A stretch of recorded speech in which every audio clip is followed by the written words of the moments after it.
So, what the hell happened? It was right there. 7 seasons of blueprints, 178 episodes. I saw them all many times. Sure, it was a bit uneven. Not every episode was a winner. Not everything can be Breaking Bad. Many of the episodes were downright garbage. Trust me when I say I'd rather forget travesties like Code of Honor, Shades of Grey, Sub Rosa, Genesis. But for every clunker that TNG put out, we got episodes like Who Watches the Watchers, The Offspring, and the greatest series finale of all of television, All Good Things. How times have changed. I know everyone has their personal scripture of what Star Trek is about. They all have an individualized definition. Everyone is entitled to their own informed opinion. Here's mine. Star Trek is about exploring space. It's in the title, Star Trek, a trek through the stars. It explores space, both outer and inner space. Follow that simple formula and you succeed. Some stories can do one of more than the other. Take an episode like The Drumhead, for example, an entire hour of people sitting in rooms talking. The only explosions are those of people viscerally stating their positions about personal liberties and freedom. Some episodes are more external, The Best of Both Worlds, a war story about the Federation fighting off invaders. These stories were about something. They had a timeless quality. If you watch The Drumhead or Best of Both Worlds for the first time today, you may have a bit of trouble guessing when these stories were made. That is not true anymore. Why? Because somewhere along the way, probably in or around 2008, the people in charge of Star Trek got confused, and they replaced the word star with space and the word trek with adventure. So now, since the JJ-verse films and Discovery have taken hold in the franchise, we now have space adventures. Very little, if any, inner workings are going on. Characters just react to things. I'm not saying there isn't the occasional nugget, the rare glimmer of the former glory of the franchise peeking through. Star Trek Beyond had hints of themes. Discovery had a few episodes that worked. It's just that modern Trek is obsessed with one thing above all: plot. Convoluted, mile a minute, twist around every corner, breakneck paced plot vomit. And it stinks. Which brings us to space adventure Picard. This is not Jean-Luc Picard. It's Patrick Stewart, but he's not playing Captain Picard. He's playing another character. You've seen him before. He was in several movies. He wore a uniform. He was the head of a group of diverse, brave, oddball heroes who put their lives on the line to protect people. His theme music is known the world over. He has a distinct way of speaking. He even has a fish. Welcome to the new police force. You will be schooled in firearms, police procedures, local laws, and many, many other things. He's Commandant Eric Lassard from Police Academy. Absent-minded, bungling, rambles on, ignores obvious and important advice, puts people in unnecessary danger, he even falls out of his chair. Hey, wait a minute. They're all here. All the zany officers from the Academy are here. Just take a look. Lassard, Sergeant Callahan, Hooks, Sweet Chuck, Tackleberry, the one-note villain with bad hair and weird eyebrows, the one with the fancy karate moves, Kim Cattrall, even the guy who sometimes has a Spanish accent and sometimes he doesn't. Every now and then. I don't see Hightower anywhere. He must be coming in for season 2. Oh, wait. There's the one who can flip a car like a pancake. Is all that crap necessary? I had no issue whatsoever with the kind of story they wanted to tell in this series. The bones of the story are mostly solid.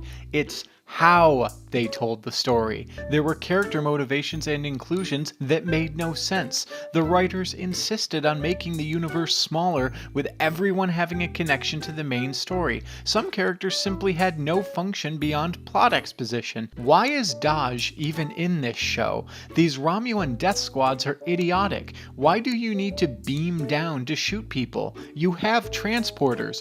Beam her up to your ship, which is probably cloaked, hence undetectable. predictable. Oh, that's right, we needed fighting, and shooting, and the checklist of action sequences, and the black dude has to die first. I seen this movie. The black dude dies first.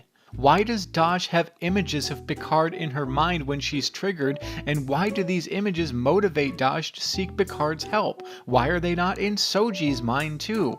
Why once Soji is activated, doesn't she instantly trust Picard as Daj does? We did not need a young woman being savagely murdered to motivate him, especially by a group of quote secret Romulan assassins who insist on operating right out in the open with Romulan weapons and quote accidentally speak Romulan. If they were really clever, they disguise themselves as Federation security using Federation weapons and just walk up and shoot her. The Romulans' plan as a whole is asinine. They want to find the android's homeworld so they can destroy it so the advanced machines with giant tentacles don't come through an Avengers portal in space to kill all organic life. And they know this is going to happen because a bunch of Romulan witches used magic to see this happen in a mass vision. What? We all do realize that if the Romulans never went on a stupid mission to kill Daj, that none of the events of the show would have happened that led to the very fucking thing they were trying to stop. If they never sent Narek to screw Soji, none of this would have happened. If they did nothing, there would have been nothing to worry about. Worst Romulan death squads ever. You stupid bastard! 7 of 9 did not need to be in this show, especially not the vengeful, gun-toting, Sarah Connor wannabe 7 of 9. While we're on the subject of the Borg, they didn't need to be here either. I kept expecting these stories to dovetail by the end, and they never did. 7 goes to all that trouble of plugging herself into the collective and then, whoopsie, never mind. The only purpose the Borg cube itself had was to serve as an escape for Soji and Picard, and for 7 of 9 to steal and crash into Robo-World. And then 7 does jack shit once she gets there. What narrative function did the presence of the Borg serve? It was great to see Hugh and how he basically was an ex-Borg counselor, but did he have to go out like a total punk? Hugh is a hero, and they totally Tasha Yard him. He died just because he was in the way. The villains. Holy earlobe. No, God! No, God, please! And Commodore O, aka Daniel's girlfriend from Karate Kid 2, was just so obvious and one-dimensional. And I'm sorry, but we're just letting her go at the end? This mole who has been in the Federation for decades just gets to leave? There are no lasting consequences whatsoever for anything people do. Agnes murders her boyfriend for some reason, but I guess nothing happens to her? 7 guns down her ex-lover, I guess whatever she is, and nothing happens. I'm seeing a pattern here, which brings us to the touchiest subject of all. Representation. As a straight white dude in his early 40s, I may not be the best person to speak on this, but my spider sense is telling me that some of these characters may not have the best representation. I seen this movie. The black dude dies first. That's kind of what made Star Trek stand out. Positive representation. Captain Janeway, Kira, we've even included openly gay characters in Discovery, writing aside. This is all good stuff. But it was brought to my attention by a woman showing how inadvertently blind we dudes can be to these things, that every female main character in Space Adventure Picard is either someone who is a psychotic murderer, someone who has been abused in some way, or is a drug addict. Maybe this strikes a bad chord for people, maybe it doesn't, and I'm not saying characters have to be flawless. It's just something that was noticed. But for me, the biggest failure of representation is Picard himself being put into a synth body. The optics of this are just bonkers to me. Speaking of Robo Picard, he was ready to die. He said it was all right. He was content. Dr. Soong and the others did not simply bring him back to life.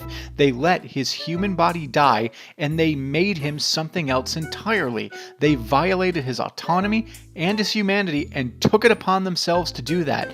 They did what Tara's friends in True Blood did. And Tara had the right response. But Picard just seems to accept this upon being revived. Oh, I'm an android now? Cool, sounds great. Tea, Earl Grey hot, make it so. He's the new and improved Lassard. Among the many, many things. Many, many wonderful people have quit many. Let's quickly discuss what I thought worked. The opening theme. Jeff Russo outdid himself. It's beautiful. The music as a whole is really well done. I just wish it wasn't played over 90% of the show. The look. I was not expecting the standard 4x3 feel of TNG, and I think it's good to blend the modern look of TV into the series, lens flares notwithstanding. I mean, I didn't buy a giant 4K TV for nothing here. I thought the episode Nepenthe was by far the best one. They were finally able to have scenes, not just plot. The Riker family was a joy to see, and both Will and Deanna served a narrative function. Riker gave Picard some perspective, Troy gave Picard another, and Kestra, awesome, amazing, and interesting Kestra, gave Soji some perspective. That's what characters are for. I just wish the entire episode was just Picard on Nepenthe and we didn't have to keep cutting away to less interesting things. Let the Serena's crew have their own independent episode on the Borg Cube so we can draw out these shallow characters as well. The scene where Riker is making pizza and, quote, dressing down his former captain was wonderful. Look at what Riker is doing. Listen to what he is saying to Picard. This is how you make an external representation of the inner workings of a character. Riker is trying to put the pieces together as to what Picard has been through, while he is literally putting the pieces together to make a good dinner. Look at what Troy is doing while talking to Soji. She's sitting in the garden. She's trying to make things bloom, including Soji. This is the most useful we have seen Deanna in 20 years. She's counseling, and she's good at it. The side story about their son and the disease was a good idea, but only being able to be cured by positronic whatever the hell that's called is tacked on and unnecessary, but we can't have everything. The scenes with Kestra and Soji were good, but again, I wish they were drawn out more and they could have had shared more about their mutual loss of their siblings. Kestra was also a real kid, and I appreciated that. I thought Rios was a decent enough character, although his contrived connection to Soji was so forced and ridiculous. His holograms, even though the accents were atrocious, would have made a nice study of human psychology if they weren't used all stupid. Before we wrap up, let me briefly dive down into some things that should be tossed into the sun. Dr. Soom, no, hated it. The sonic screwdriver, hated it. The android mind meld, that's about as believable as my toaster being able to hypnotize me, die in a fire. The Serena crew just believing Narek when he wants to help them. Raffi's abandoned son side story. Picard just handing over weapons to Seven and beaming her down to murder someone. Did he not know what she was doing?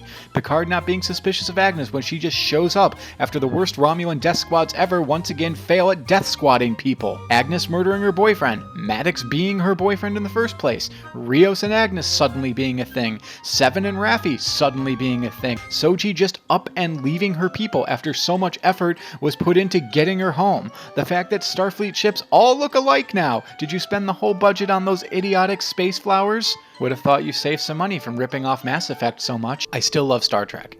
But this modern era has no interest in introspection or commenting on where we are as a society today, at least not in a creative and engaging way. I think the reason so many these days complain about the, quote, politics being shoved in your face, unquote, is because TV no longer has to speak in code, like it did when the original series Next Generation and DS9 were around. They didn't have to camouflage the story in veiled morality plays. It doesn't work today the way it did in the mid to late 20th century. We can say and do whatever we want on TV now. There is no restriction anymore, and art thrives on restriction. If this series is something that, to coin a phrase, sparks joy in you, don't just enjoy it, but embrace it. And ignore curmudgeons like me. I just might be too set in my ways. If it comforts and distracts you even for a little while from the outside world, then make it so. If there is one thing Space Adventure Picard has taught me, it's to not fear or fight the future. Picard himself said that time is a companion Who goes with us on the journey, reminds us to cherish every moment. Because they'll never come again. After all, number one, we're only mortal. Speak for yourself, Jean-Luc. I plan to live forever. If you would like to hear some more thoughts of mine about Space Adventure Picard, they will be included in the upcoming review for the Trexpertise channel, which just passed 100,000 subscribers. Also, be sure to check out their amazing 2-part video about terrorism in Star Trek, based on an essay by yours truly, linked down below. Be excellent to each other, peace, and long life.